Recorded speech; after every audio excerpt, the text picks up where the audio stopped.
The trick to parenting is that parenting works well when you are warm and you've got control. So warm and responsive and you've got control. Warm means your child should not be afraid to come to you, or your attitude, your posture towards your child is a warm one.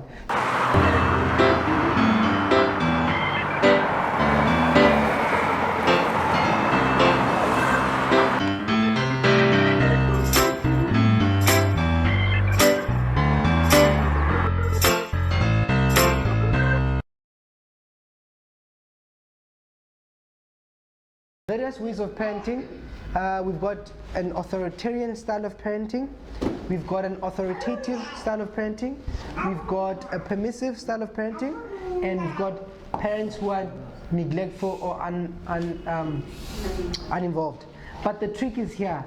So the trick to parenting is that parenting works well when you are warm and you've got control. So warm and responsive and you've got control. Warm means your child should not be afraid to come to you, or your attitude, your posture towards your child is a warm one. Your child does not fear you or experiences you as cold emotionally where they can't relate. So when you're warm, it's good for the child, but also it must be tempered with control, because kids have to be told certain things, they have to be taught certain things. Kids, if you meet kids who've raised themselves, it's a bit of a problem. So you have to control them when they're small, but when they grow up, the control, if this is you're controlling them, if this is you, this is them, with time the relationship changes. You have to start letting go, you start negotiating with your teens, so that when they're in their house, you don't get there and tell them how to put their couches and things like that. Yeah, it's not. Yeah, I'll tell you why it's not easy. Because the parenting wasn't right. If your mother can come in your house and open the cupboards and tell you what to do, something didn't go right. It's what we call enmeshed, you know. Yeah. Then you also become a perpetual child. You see. Okay, so the best is authoritative, where the parent is fairly controlling but responsive. Authoritarian are parents who say things like this: "This is my house, I said so." Now, even if you want to talk to that parent, you can't, you know, because, oh, this is your house, then I'll kick. But I still have ideas and desires, and I'll get them in other ways, you know. Because you're such it's like working somewhere and your boss can't listen. You start having an attitude, you know, son doesn't listen. So if you're an authoritarian, it's very difficult for your kids to, then you are very controlling, but you're not responsive, you know. So that's not good. Authoritative is, okay, let me get to permissive. Permissive is parents who have this, let me give you a scenario. It's like, you know, we like saying, yo, and I grew up tough. My children should have, you know, I don't want my children to grow up the way I grew up, right? And then, but the problem with that is that if you spoil them, you won't handle them later on. If a child is small, you give them what they want because you didn't have, what is this? Your KFCs, your Danone, your toys. So the child wants, okay, so okay, you can handle it there. Then they get to teens. Then they want the Cavellas, you know, they want the labels. I don't know what's in now, you know. That was Cavella in my time. And now maybe they've got, it's Gucci now. Eh? They want that, you buy the Gucci, you can still take it. When they're in their adulthood, they say, can you help me with the house, you know? So help me with the house, help me with the car, but you can't take it now. You know what I mean? Or the other situation you'll come across is, yo, this child's father hates this child, or he's neglecting him, I must do everything for him. You make his bed, or maybe you stay in the same room with him. Then he's like a little husband. Then he does something, you want to reprimand him, and then he talks to you like a man, but he's small, then it's a problem.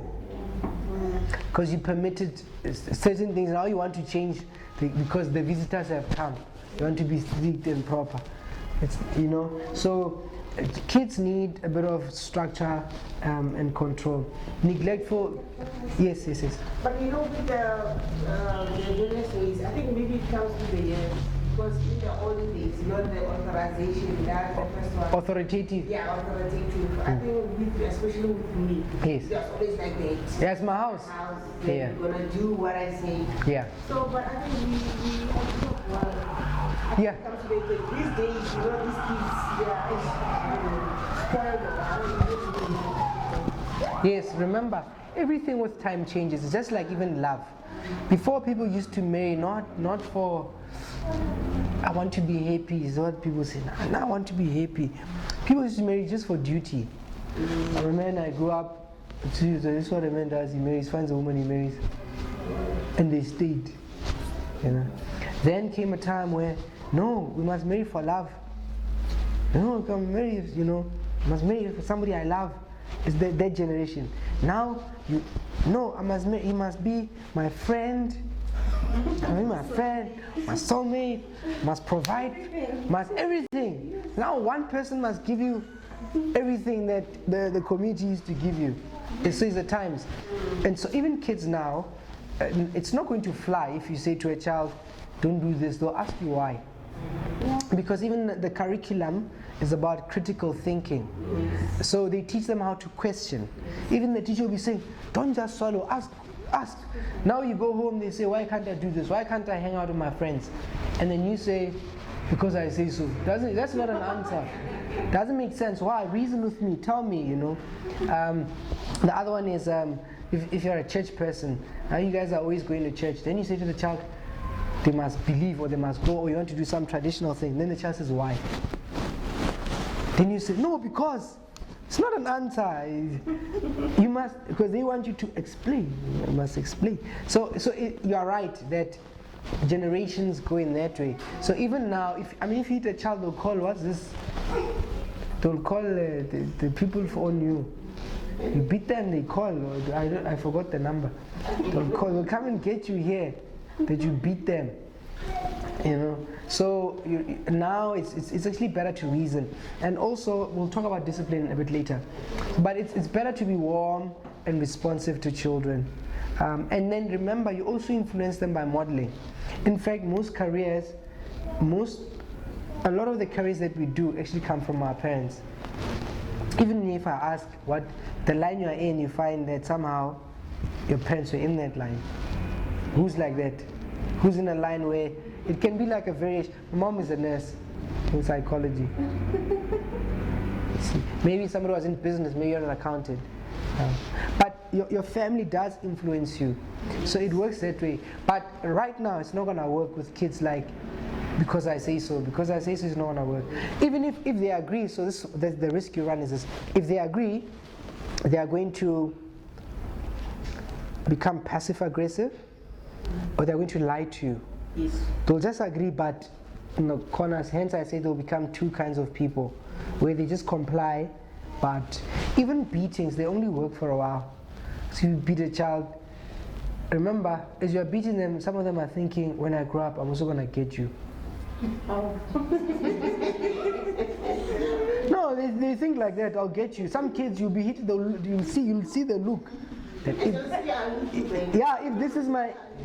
And then when they become teenagers, especially the boys will start going like this. They have you in mind. The next time you try, and then they say, "Mommy, what are you doing?" Don't. Then you try, and then you can feel that, but here, So you must be careful, You must be careful with that. Okay, so that makes sense, So we need to be warm and controlling, but the control needs to be let loose as they grow up, particularly with adolescents. If they want a phone, you have to negotiate. You want a phone, yes, but these are the rules. You don't have a code. I have access to your phone. At 8, we switch off the Wi-Fi. You're shaking your head. You can't negotiate. You must tell them. Okay, when they're on the phone, yes, we can negotiate, but after having that phone, Okay. You have to have this password. When you ask for no money, this is my phone, this is my phone. No, yeah, so that's why then it must happen before. We're gonna buy your phone on certain conditions. In this house, the phone does not have a pin. Do you agree? Yes. In this house, maybe after 8 or whatever, we switch off the Wi-Fi. Or I have access to your phone. Or, you know, it's same with a car. If you're driving a car, then you have to do this. So those are the conditions. But then you can't set, so I'll talk about love and limits just now. So when you have limits, you must enforce them. You can't have them and not enforce them. So we negotiate. Because that's what a human being must learn. You have rights, but there are responsibilities. You can't have the pleasure and avoid the consequences. Everything has consequences. And so one of the things you want to teach as a parent is that you have to have consequences. That's why sometimes you must let your child suffer consequences. We'll also talk about the common mistakes that parents make.